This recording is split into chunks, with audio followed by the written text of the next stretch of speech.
차에 대해서 이제 로망이 좀 있다 보니까 남자의 로망, 예. 슈퍼카.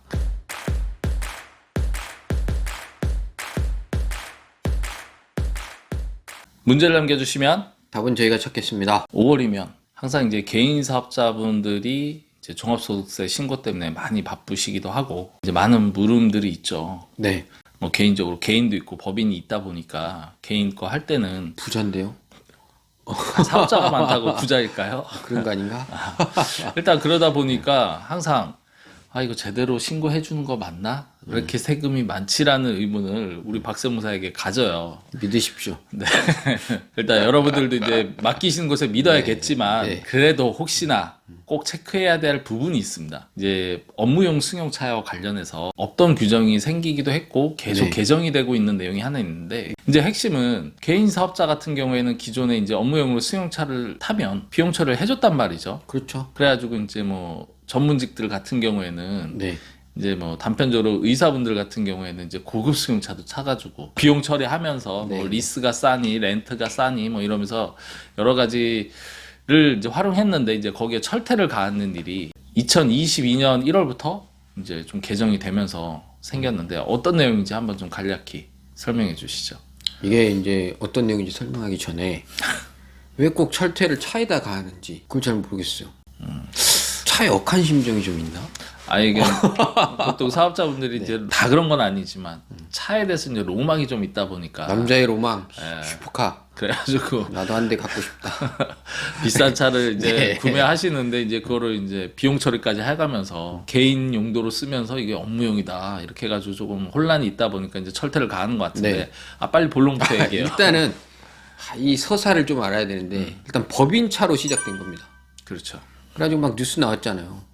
법인차로 슈퍼카 타고 다닌다. 그래가지고 법인차에 임직원 전용 보험을 들지 않으면 아예 인정을 안 해줍니다. 지금은. 그렇죠. 네, 비용치를 다 안 해줘요. 근데 직원으로 그냥 등재할 수 있잖아요.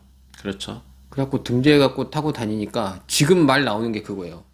법인차는 번호판을 그냥 아예 색깔을 바꾸겠다. 그렇죠. 그 그거 얘기가 들어보셨죠? 예, 그 얘기가 나왔는데 이제 또 오히려 반대로 어떤 특정한 색깔을 입혀가지고 타고 다니면 오히려 그게 부의 상징처럼 보여질 수 있다 그래가지고 반대로 역효과가 돼가지고 그래서 안 하는 거예요? 또 안 한다라는 얘기도 있습니다. 그럴 수도 있네. 네. 법인을 운영하는 사람이라는 또 그런. 우리 아빠 법인 운영한다 이런 느낌. 그렇구나. 그래서 지금 안 하는 거구나. 일단 지금 여담이 너무 긴데 그게 빨리 이제 시초예요. 이제 네. 들어갑니다. 이제 시초인데 이제 그 똑같은 규정을 개인에도 적용한다는 거예요. 네. 개인도 업무 전용 보험이라는 특약이죠. 법인은 아예 보험 상품 자체가 있는 거고 개인은 그 특약을 들지 않으면 인정을 안 해주겠다는 건데 이게 법인처럼 해버리면 너무 매정하잖아요. 매정하지 않나? 그럼 매정하다고 생각을 해서 개인 사업자는 한 대는 인정을 해줍니다. 한 대는 그냥 그 보험을 안 들어도 탈 수 있다.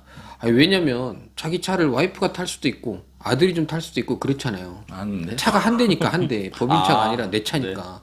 이걸 뭐 출퇴근에 쓰고 업무용에 쓸 수도 있지만 개인 사업자인데. 뭐 경기가 좀 애매한 것도 네. 있고. 그래서 한 대는 봐주겠다.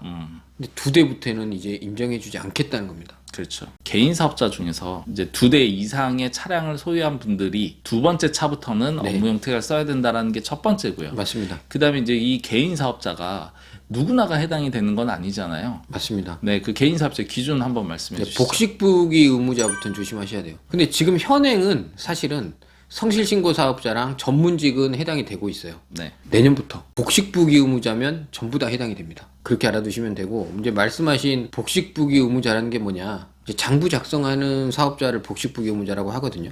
이제 매출 기준으로 따집니다. 도소매는 3억, 그리고 뭐 제조는 1억 5천, 서비스는 7,500. 이 이상이 되는 사람들은 다 복식부기 의무자라고 보시면 됩니다. 그렇죠. 그런 개인 사업자 중에서 지금 현재 시행 중인 건 성실 신고 확인 대상자와 전문직. 요 두 가지에 해당이 되면 현재 적용을 받고 네. 그다음에 2024년부터죠. 그때부터는 네, 전면적으로. 복식부기자면 다 해당이 되니까 요 영상을 잘 보셔야 되는데 자, 업무용 특약 가입하면은 보험료가 좀 오르겠죠. 2, 30만 원 더 낸다던데요.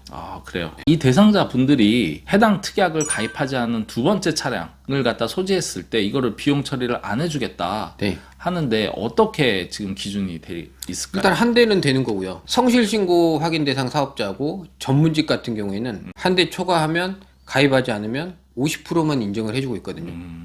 근데 이제 시간이 지나고 나서는 이제 0%가 되는 거죠. 그것마저도 인정해주지 않겠다. 네. 이게 이제 개정이 또 된 내용이고요. 그다음에 이제 복식부기 의무자 같은 경우에 복식부기 의무자는 현재는 괜찮아요. 근데 이제 24년부터 25년까지는 50% 인정해 주는 거고. 가입하지 않으면 네. 그 이후에는 그냥 0이 되는 겁니다.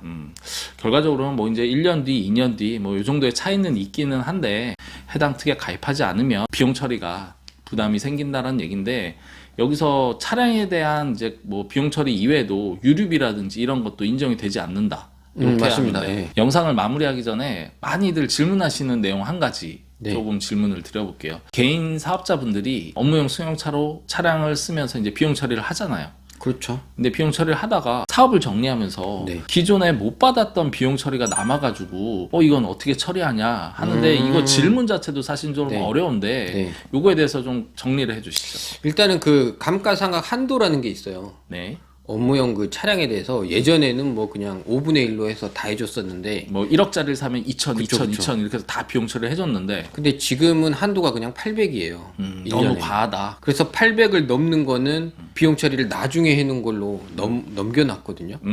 근데 이제 지금 말씀하신 것처럼 폐업이잖아요. 네. 폐업이면 나중에 없잖아. 그런 경우에는 폐업하는 시점에 비용 처리 못한 걸 다 비용 처리를 해줍니다. 예를 들어서 차가 5천만 원짜리예요. 네. 그럼 1년에 감가상각으로 할 수 있는 게 800이잖아요, 지금 한도가. 그래서 5년이 지났다고 치고 그러면은 800씩 5년 하면 4천 처리했지 않습니까? 네. 그럼 1,000만 원이 남았어요. 비용 처리 못한 게.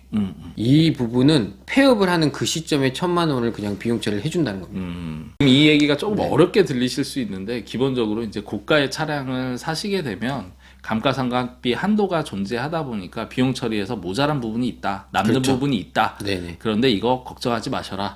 폐업을 하면 그 해에 다 처리를 해준다. 해준다. 그리고 또 매각을 하면 매각 금액과 상계해서 또 세무 처리가 가능하니까 이런 부분들도 한번 세무회계사무소에서 확인하시고요. 이번에 5월 소득세 신고하실 때 본인이 차량이 2대 이상이시라면 한번 정확하게 하고 있는지 점검하시는 게 중요할 것 같습니다.